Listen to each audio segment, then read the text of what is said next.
Hello, good morning all of you. नीव institute की online classes में मैं अनिल आप सभी का बहुत बहुत स्वागत करता हूं। आज के इस सेशन में हम जनरल साइंस की क्लास नंबर 15 को आगे डिस्कस करेंगे। इससे पहले जनरल साइंस के ऊपर एक रेगुलर सीक्वेंस में आपको 14 लेक्चर्स मिल चुके होंगे और मैं उम्मीद करता हूं कि वो 14 के 14 लेक्चर्स आपके बढ़िया से प्रिपेयर हो चुके होंगे। अब कुछ स्टूडेंट्स ऐसे हैं कि उनको ये 14 लेक्चर्स पूरे नहीं दिखाई दिए होंगे, क्योंकि ये जो पूरे हमारे लेक्चर्स हैं वो उन्हीं स्टूडेंट्स को दिखाई देंगे जो हमारे ऑनलाइन कोर्स में ऐड हैं। अगर आप में से कुछ स्टूडेंट्स आते हैं कि नहीं हमें पूरा स्टडी मटेरियल मिले या पूरा सिलेबस हमारा कंप्लीट हो, तो उसके लिए आप हमारे ऑनलाइन कोर्स को ज्वाइन कर सकते हो। ऑनलाइन कोर्स को ज्वाइन कैसे करें, उसके लिए नीचे डिस्क्रिप्शन लिस्ट में आपको एक वीडियो लिंक मिलेगा। आप उस वीडियो लिंक को प्रेस करके आप पूरी प्रोसेस देख सकते हो कि किस तरह से आपको हमारे ऑनलाइन कोर्सेज के साथ जुड़ना है और उस कोर्सेज में आपको कौन कौन से सब्जेक्ट्स पढ़ाए जा रहे हैं, वो सारी चीज़ें नीचे आपको वीडियो लिंक में मिल जाएंगी। क्लियर है मेरी बात? अब भी अगर आपको कोई परेशानी आती है तो आप 9459802085 पे कॉल या टेक्स्ट करके अपना जो भी डाउट है, जो भी क्वायरीज है, वो आप पूछ सकते हो। तो आज के इस टॉपिक को स्टार्ट करें। आज का जो हमारा टॉपिक है वो जनरल साइंस और की क्लास नंबर कौन सी थी? 15th। क्लियर है? तो साइंस एक अच्छा सब्जेक्ट माना जा रहा है अभी तक, क्योंकि हमने कुछ टॉपिक्स ही ऐसे डिस्कस किए जिनकी weightage exam point of view से इंपॉर्टेंट रहती है। सबसे पहले डिजीजेस के ऊपर बात करी। हर किसी को पता है कि वहां से पक्का क्वेश्चंस बनता है, एक नहीं 2-3 क्वेश्चंस बनते हैं। फॉर एग्जांपल मलेरिया जो एक रोग है या जो मलेरिया एक डिजीज है, वो कौन से मच्छर के काटने से होती है? एक एनाफिलिस होता है, एक एडिस होता है। तो ये सारी चीजें हमने वहां पे देखी। मायोपिया क्या है, हाइपर मायोपिया क्या है, सारी चीजें हमने वहां पे देखी। फिर हम बायोलॉजी की तरफ मूव कर चुके थे।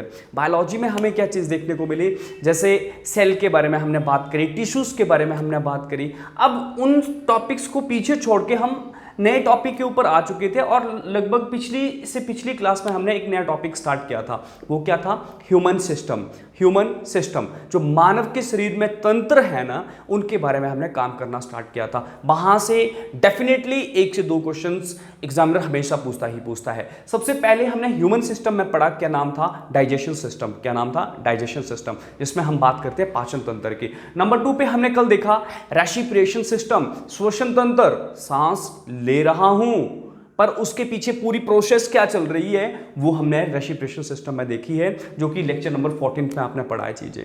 क्लियर है? तो आज हम एक नया सिस्टम देखेंगे जो कि आपके पास क्या कहलाएगा। नंबर 3 पे आज हम क्या पढ़ेंगे, वो आपके पास है blood circulatory system. Most important, blood circulatory system.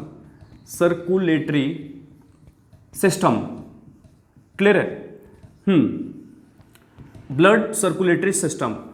हाँ, देखो जी, ब्लड सर्कुलेटरी को पहले समझते हैं कि क्या है ये, क्या नहीं है, इसमें क्या पढ़ने वाले हैं, क्या नहीं हम पढ़ेंगे, है ना? क्लियर है? तो देखो, अगर मैं ब्लड की बात करूं तो वो क्या है? हमारे खून की बात हो रही है। सर्कुलेट का मतलब क्या होता है कि वो हमारे शरीर में किस तरह से संचार कर रहा है, किस तरह से वो फ्लो कर रहा है, वो ही पूरी कहानी पढ़नी है। और उसी पूरे टॉपिक को नाम क्या दिया गया है? Blood circulatory system. मतलब हमारा ब्लड हमारे बॉडी में किस तरह से फ्लो करता है, वो ही इस टॉपिक में हम पढ़ने वाले हैं। क्लियर है चीजें? अब जी इस टॉपिक को बढ़िया से स्टार्ट करें। हाँ जी, तो चलो, बोला गया अगर हमें ये पूरा टॉपिक खत्म करना है तो हम यहाँ पे 2 चीजें देखने पड़ेंगी। तो हमें यहाँ पे 2 चीजें देखने पड़ेंगी। एक, हम यहाँ पे बात करेंगे हार्ट। क्लियर है? क्योंकि जो फ्लो होता है ना ब्लड का, वो एक चीज के ऊपर डिपेंड करता है। किस चीज के ऊपर? हार्ट। अगर हमारा हार्ट काम करने बंद कर दे तो क्या होता है भैया? हमारी डेथ हो जाती है ना। कैसे? क्योंकि हार्ट क्या करता है, जो हमारा ब्लड है, ब्लड को हमारे शरीर में एक तरह से हर जगह पहुंचाता है। अब आ जाओ, नंबर 1 पे हम क्या यहाँ पे पढ़ेंगे? यहाँ पे हार्ट के बारे में। नंबर 2 पे मैं यहाँ पे लिख देता हूँ ब्लड वेसल। क्लियर है? Blood vessel. क्लियर है? हाँ, ब्लड वेसल का मतलब क्या हुआ कि जो खून की नसें हैं ना, वो हमें देखने पड़ेंगे। क्लियर है? एक खून की ब्लड वेसल लिख लेना, है ना, ब्लड वेसल। और यहाँ पे हार्ट की बात करी। देखो ब्लड वेसल और हार्ट को जब हम इकट्ठा पढ़ लेंगे ना तो पूरा टॉपिक हमें बढ़िया से समझ आ जाएगा, जिसका नाम हमने लिखा था ब्लड सर्कुलेटरी सिस्टम। तो चलें आज के इस टॉपिक को कंटिन्यू करें। ब्लड वेसल्स, याद रखना ब्लड वेसल, वेसल्स का मतलब होता है कि नसें, जहाँ से ब्लड फ्लो होता है उसी को हम क्या बोलते हैं, ब्लड वेसल्स। तो अगर मैं अपने नस की बात करूँ, ये जो हरी जैसे दिख रही है ये आपके पास ब्लड वेसल ही है। आ जाओ, चलो जी अपने इस टॉपिक को स्टार्ट करते हैं। अब देखो अगर हमें ये पूरा सिस्टम समझना होगा कि नहीं ब्लड सर्कुलेटरी सिस्टम कैसे चलता है, कैसे हो रहा है यहाँ पे काम, तो उसके लिए हमें एक डायग्राम देखनी पड़ती है। डायग्राम कुछ इस तरह से बनाऊंगा, जैसे भी बने बस आपको थोड़ा समझ आनी चाहिए। मेन बात क्या है कि चीज़ें समझ आनी चाहिए, और तो छोड़ो, है ना। और यहाँ पे ये आपके पास इस तरह से कोई डायग्राम है ना। ये लंग्स है, दिख रहा होगा, मे बी आपको आइडिया हो रहा होगा कि ये लंग्स ही है, ये लंग्स क्लियर है। यहाँ जैसे मैं ड्रॉ करना चाह रहा हूँ जो दिल जिसको आप बोलते हो हार्ट, है ना, ये आपके पास ये हार्ट का कार का कोई ऐसे मान लो। देखो हमने अपनी प्रीवियस क्लासेस में, ये जो हमारी लोअर क्लासेस थी जिसमें हम बात करते हैं 10th +1 +2 में भी हमने ये चीज़ पढ़ी है, पर उस टाइम ना हमें बहुत ही गंदे तरीके से समझाया गया था। एक तो सबसे बड़ी बात तो क्या है ना, दिक्कत कि जो हृदय की डायग्राम है ना, जो रियलिटी में है वही सबको परेशान कर देती है। बोलते थे ना जो हमारे टीचर्स थे, भाई हार्ट की डायग्राम बना के लाओ अच्छे से, भाई बनती ही नहीं थी वो। तो हम यहाँ पे वो वाला काम नहीं करेंगे, बढ़िया सी देखेंगे जिसमें बस हमें काम चल पड़े जिससे। अब यहाँ पे मैं ड्रॉ करूँगा, ऑर्गन्स लिखूँगा या फिर बॉडी या फिर ऑर्गन्स। देखो कितना सिंपल ये पूरा सब्जेक्ट हो जाएगा, ये टॉपिक हो जाएगा, वो आप अभी देखते चलना। ऑर्गन्स, और ये लंग, और ये क्या था, हार्ट। अब आ जाओ यहाँ पे काम करना स्टार्ट करते हैं। बोला जाता है कि सबसे पहले तो क्या कि यहाँ से आप एक ब्लड वेसल ड्रॉ कर लो। ब्लड वेसल मतलब जहाँ से खून चलेगा, जिस नस से आपके पास खून चलेगा उसी को क्या बोला जाएगा, ब्लड वेसल, है ना। तो ये हम ब्लड वेसल बना ले रहे हैं कोई, है ना। उसके बाद ये जो ब्लड वेसल है वो कुछ इस तरह से दिखाई देती है हमें आगे की तरफ, और ये ऐसे को मूव करती है। देखो इसको एक बार ड्रॉ करो, सारी चीज़ें फिर बढ़िया से समझ आएंगी। साथ के साथ ड्रॉ करो इसको। हाँ देखो इस तरह से। उसके बाद यहाँ से लंग से मैं एक पाइप लगाऊंगा, या जो आपके पास नस है, पल्स है, उसको मैं यहाँ पे इस तरह से कनेक्ट करूँगा। सही है।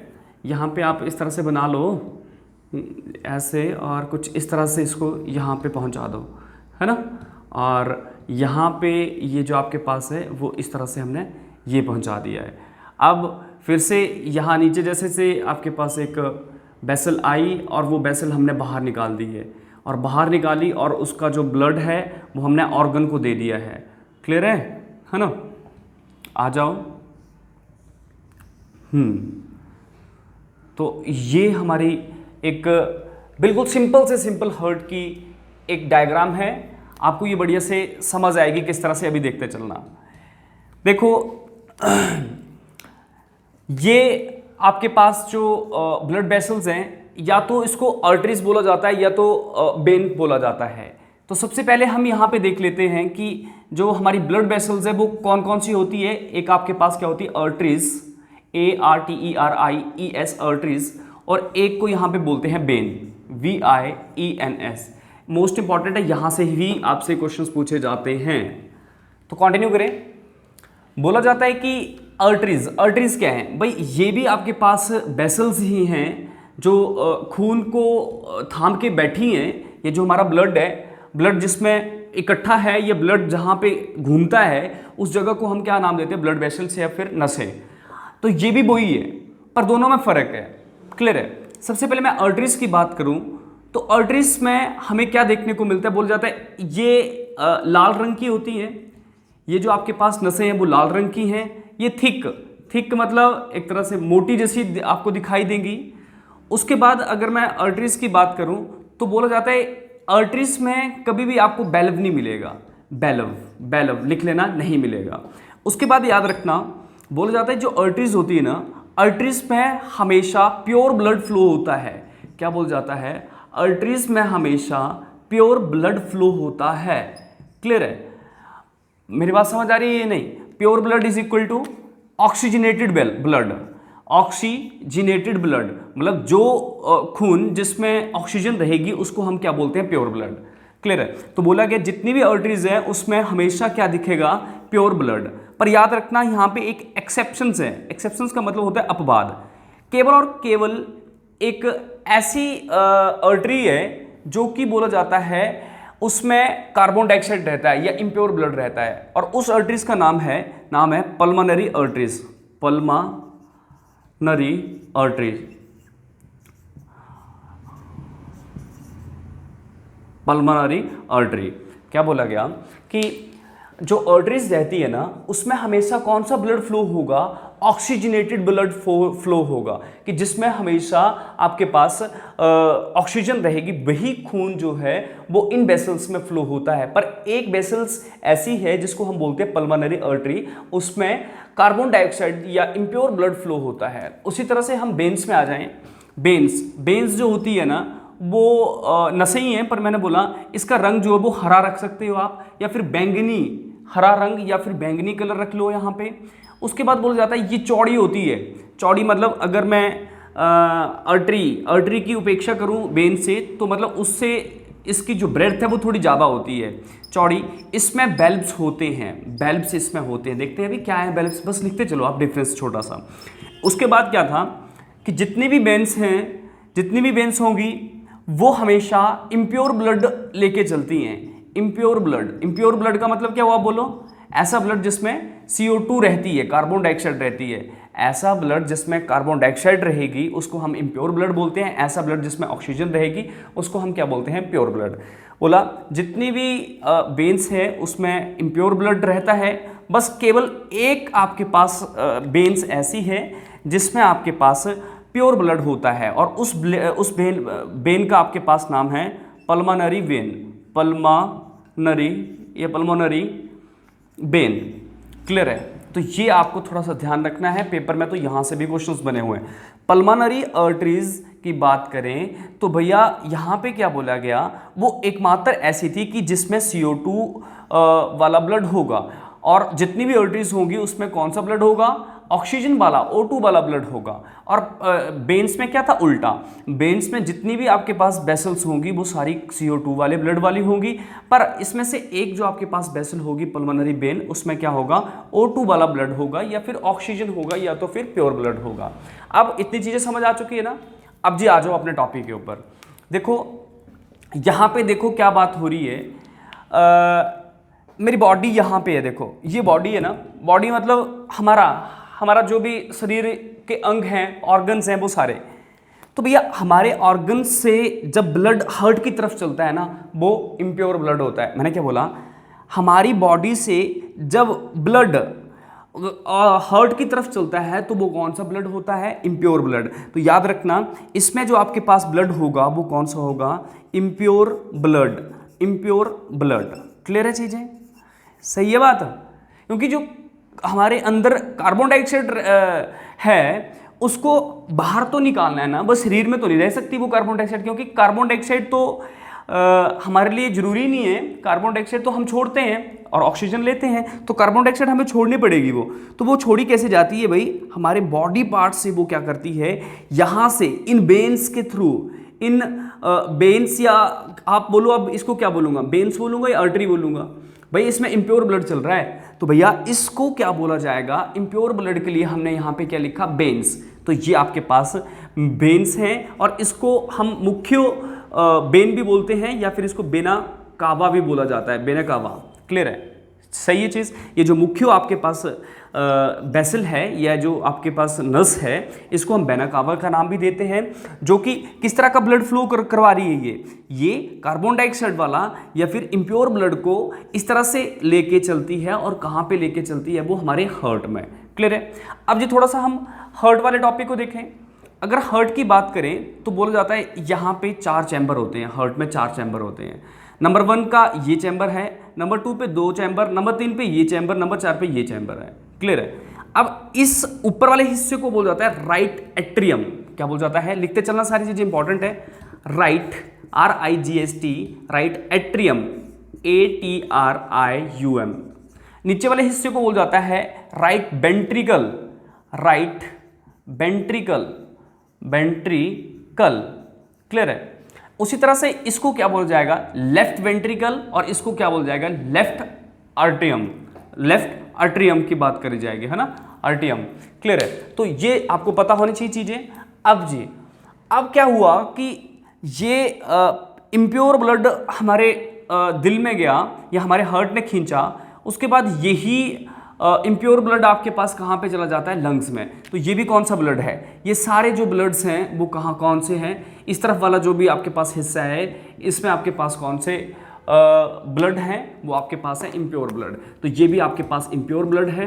पर बोल जाता है जब हार्ट से लंग्स की तरफ जो आपके पास एक वेसल जुड़ी हुई है जो कि इम्प्योर ब्लड लेके चल रही है, उसका नाम है पल्मोनरी आर्टरी। क्या नाम है उसका, इसका नाम क्या है, पल्मोनरी आर्टरी। इंपॉर्टेंट है, मोस्ट इंपॉर्टेंट है, पल्मोनरी आर्टरी। देखो हमने अभी क्या पढ़ा था, हमने देखा था एक पल्मोनरी आर्टरीज ऐसी है जो CO2 लेके चलती, तो वो यही आपके पास एकमात्र या एकलौती आर्टरी है जिसमें कार्बन डाइऑक्साइड रहती है। अब आ जाओ, अब देखो क्या होगा, यहाँ से जो आपके पास ब्लड निकलेगा या ब्लड हमें दिखेगा वो सारा का सारा प्योर ब्लड होता है। इस तरफ हमेशा कौन सा ब्लड होगा, प्योर। ये भी सारा जो है वो प्योर ब्लड है, प्योर ब्लड है। क्लियर है, या आप इसको इस तरह से टिक कर सकते हो, प्योर ब्लड है। अब देखो प्योर ब्लड हमेशा किस में होगा, प्योर ब्लड जो होता है वो हमेशा किस में होता है, वो होता है आर्टरीज में। पर याद रखना हमने क्या बात करी थी कि एक ऐसा हिस्सा है या एक ऐसी नस है जिसमें बोला जाता है कि प्योर ब्लड जो है वो यहाँ पे दिखता है पल्मोनरी वेन में। पल्मोनरी वेन, सिंपल सा लिख लेना, ये जो आपके पास है वो है पल्मोनरी वेन। वेन बस हमें समझना है, ये देखते चलो कैसे। और ये क्या है, ये आर्टरीज हैं, आर्टरीज हैं।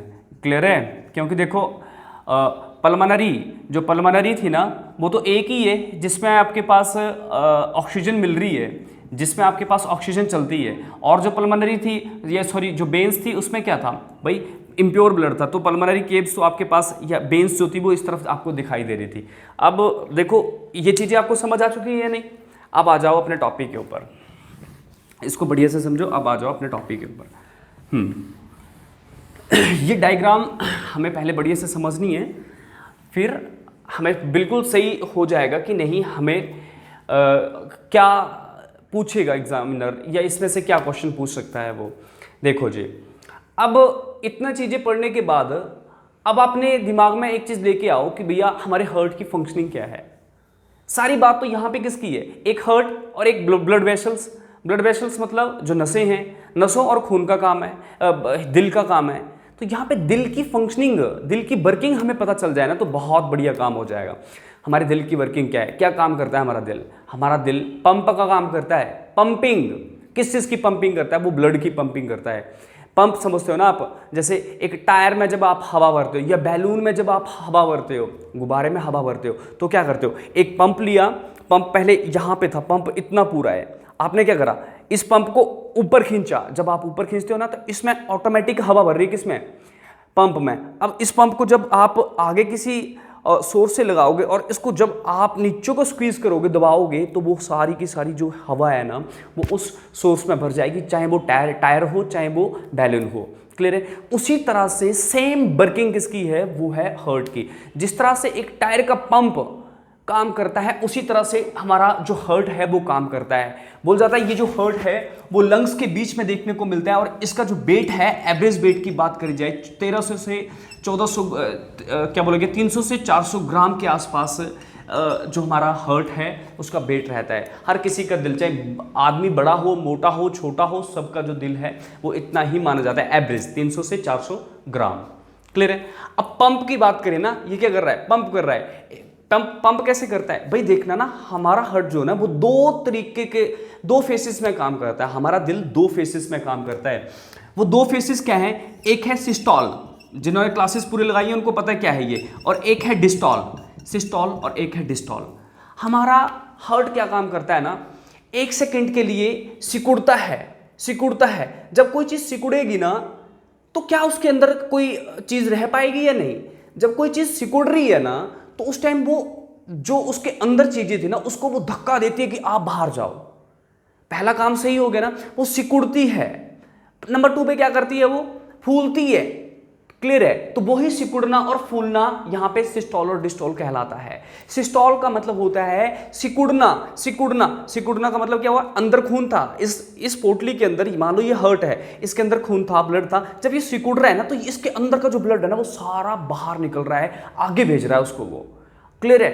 बात समझ आ रही है? अब क्या हो रहा है, अब ये क्या करेगा, कुछ ही सेकंड्स में, माइनर से सेकंड्स की बात होती है, कुछ चंद सेकंडों में आपके पास दिल क्या करेगा, फिर से क्या करेगा, फिर से क्या करेगा, फूलेगा। अब फूलेगा मतलब क्या होगा, अब इसमें क्या भरेगा, वो जो ब्लड है वो वेसल से पीछे की तरफ खींचेगा और अपने में भर लेगा। वो बात क्लियर हो रही है या नहीं? तो ये फंक्शंस है हमारे ब्लड का, हार्ट का। याद रखना सिस्टोल क्या है। सिस्टोल का मतलब है सिकुड़ना, स्क्वीज होना। यहां पे लिख लेना स्क्वीज का मतलब होता है सिकुड़ना, और डिस्टोल का मतलब होता है रिलैक्स, मतलब एक तरह से फूलना, रिलैक्स होना। क्लियर है? तो ये इंपॉर्टेंट है। देखो आपने जब आप स्फेगमेनोमीटर की बात करते हो, हाइपरटेंशन की बात करते हो, तो उस टाइम यही 2 चीजें चेक की जाती है, सिस्टोल और डिस्टोल। देखो वहां पे आपने क्या पढ़ा था, सिस्टोलिक और डिस्टोलिक, सिस्टोलिक और डिस्टोलिक।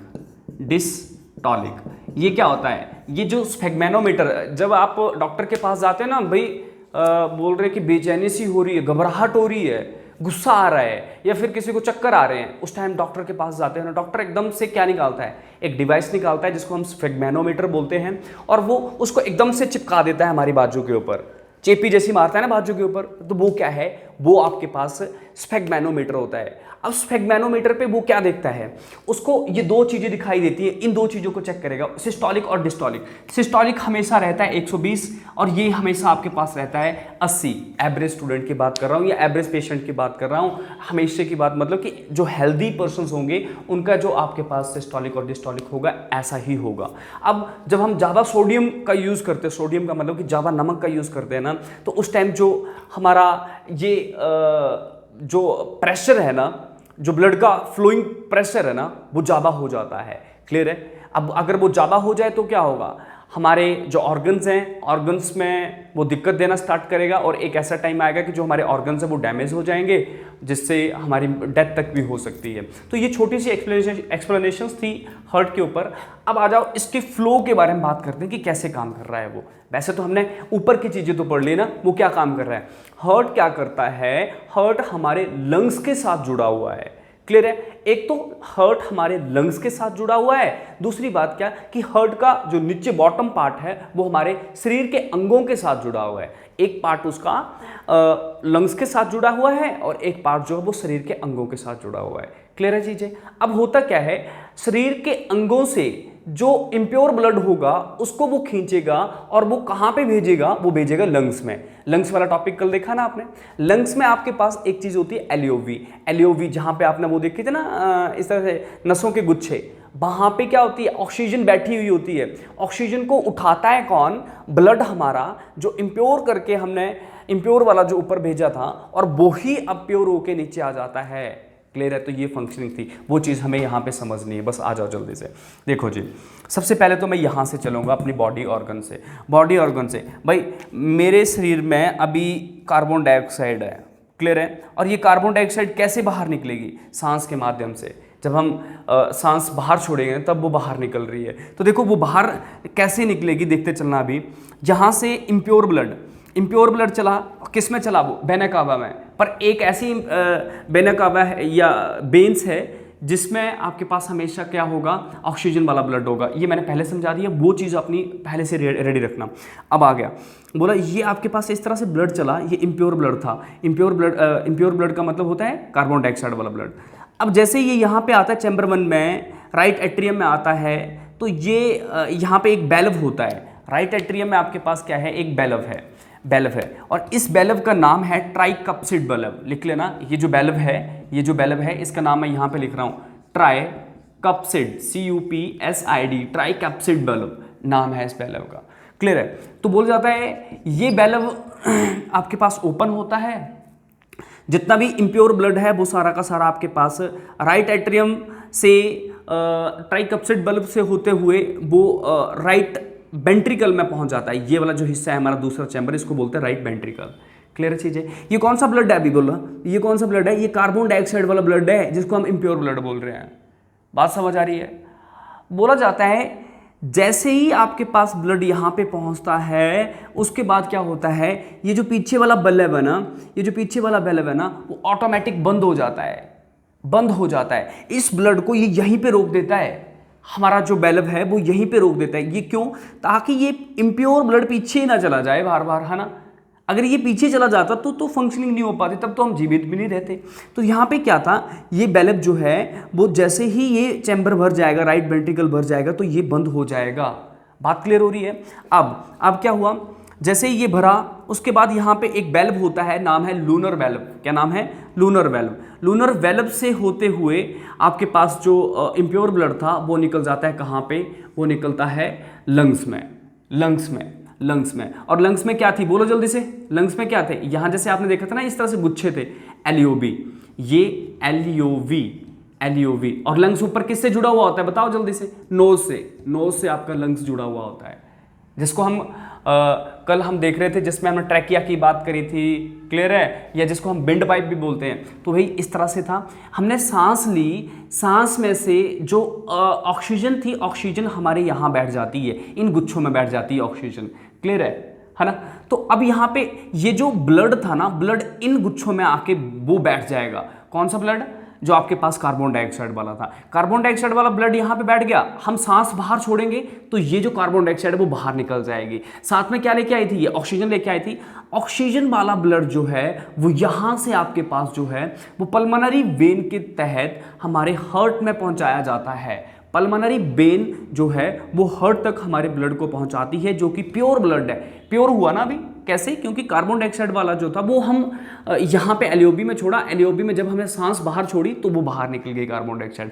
अब जब सांस अंदर ली तो उस टाइम हमें क्या मिल गया, ऑक्सीजन। ऑक्सीजन वाला जो है वो आपके पास ब्लड यहाँ पे वो शुद्ध हो चुका है। शुद्ध करना है ना, खून को या ब्लड को शुद्ध करना किसका काम था, हमारे हार्ट का। अब ये आपके पास जो है वो पल्मोनरी वेन के तहत यहाँ पे पहुंचा।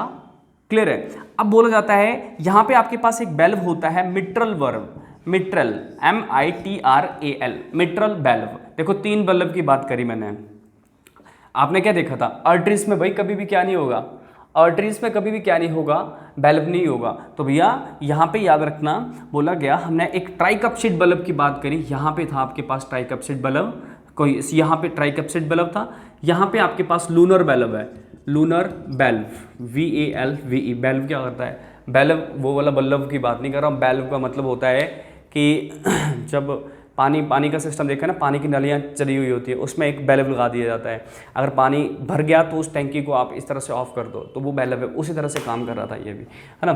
तो अब आपके पास जो प्योर ब्लड है वो इस तरह से हार्ट में पहुंचा, हार्ट के चौथे पार्ट से, चौथे चैम्बर से वो उठा और इस तरह से वो आगे जो प्योर ब्लड था वो हमारे शरीर में पहुँचाया उसने। तो ये फंक्शनिंग है हमारे हार्ट की। ये बिल्कुल सिंपल से सिंपल डायग्राम है, इसको आपने बढ़िया से समझना है घर में। क्लियर है।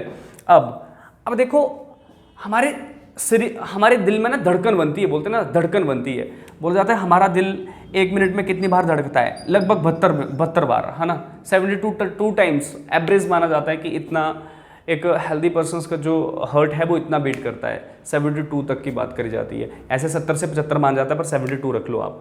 अब बोल जाता है ये धड़कन बनती कहाँ पे है, याद रखना ये राइट है, ये हमारा राइट हिस्सा है, या राइट हार्ट है, ये लेफ्ट हार्ट है। तो यहाँ पे क्या बोल जाता है, जो हमारा राइट एट्रियम है, राइट एट्रियम याद रखना, ये जो राइट आर्टियम या एट्रियम जो आप प्रोनाउंसिएट करोगे, इसी में आपके पास क्या बनती है, धड़कन। जब आप बोला जाता है आपका ब्लड नीचे आया और जो आपका बल्ब था वो ओपन हुआ, कौन सा बल्ब था, नाम था ट्राइकप्सिड बल्ब, तो उस टाइम एक आवाज आती है लव। क्या आवाज आएगी, लव। जब ओपन हुआ लव, और जब वो बंद हुआ डव। सेकेंड माइनर से सेकेंड होता है ना, मतलब नैनो सेकेंड्स की बात कर लो, इतना टाइम लेता है ये लव डव, जब बल्ब ओपन हुआ लव, और जब बल्ब बंद हुआ तो डव। लब और डव की आवाज़ आपके पास कहाँ पे बनती है? Right atrium chamber number 1। ये पेपर में क्वेश्चन पूछा जाता है बार बार। क्लियर है चीज़ें? सिस्टोल डायस्टोल के बारे में आपने देख लिया है। ये पूरा टॉपिक हमारे लिए इंपॉर्टेंट बनता है। इसमें हमने क्या देखा? Blood circulatory system. बातें क्लियर हो रही है? और कुछ और जो यहाँ से कुछ क्वेश्चंस बन सकते हैं। हाँ, अच्छा मेरे को एक चीज़ बताओ, कार्डियोलॉजिस्ट किसको बोल जाता है? कार्डियोलॉजिस्ट, कार्डियोलॉजिस्ट जो होता है वो हार्ट का स्पेशलिस्ट होता है। कार्डियो, CARDIO, कार्डियोलॉजिस्ट, लॉजिस्ट। क्लियर है? हार्ट का स्पेशलिस्ट। अब मैं आपसे पूछूं, कार्डियो डिजीजेस किससे बोल जाता है? DISEASES। कार्डियो का मतलब होता है हार्ट।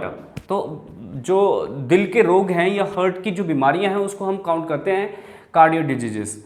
अब मेरे को जल्दी से बताओ कि जब हमारे हार्ट में कोई दिक्कत आती है तो बोला जाता है कि कौन सा टेस्ट सबसे पहले करवाना पड़ता है? क्या कौन सा टेस्ट था? वो आपके पास था ECG। जब हमें हार्ट प्रॉब्लम होती है या हार्ट में पेन, चेस्ट में पेन स्टार्ट होती है तो उस टाइम डॉक्टर एक सलाह देता है कि आप ECG करवा लो। ECG क्या है? ये इलेक्ट्रोकार्डियोग्राम। क्या बोला गया? इलेक्ट्रोकार्डियोग्राफ, ग्राम नहीं ग्राफ। इलेक्ट्रोकार्डियो, कार्डियो मतलब कि हार्ट का कोई ग्राफ है ना, पूरा स्ट्रक्चर दिखेगा उनको कि भाई कहाँ पे कोई ब्लॉकेज तो नहीं है। अब इंपॉर्टेंट क्या है, देखो हमने ना इस टॉपिक को इतने बढ़िया तरीके से पढ़ा है ना, जब हम हार्ट डिजीजेस पे थे ना उस टाइम हमने इसको बढ़िया से देखा था कि भाई लीवर है, कोलेस्ट्रॉल बनाएगा। कोलेस्ट्रॉल अच्छा भी होता है, गंदा भी होता है। जो अच्छे वाला है वो तो ठीक है, पर गंदे वाला जो कचरा बना देता है, जाम कर देता है हमारी नालियों को, वो क्या भाई? ये भी इंपॉर्टेंट क्वेश्चन क्या बनता है कि हमारे हार्ट में जो ब्लॉकेज होती है ना वो कहाँ पे होती है? वेन्स में या आर्टरीज में? तो याद रखना हमेशा आर्टरीज में जब कचरा फंसता है, तो उसकी वजह से हमें दिक्कत आती है और उसी चीज़ को हम क्या बोलते हैं? Heart attack.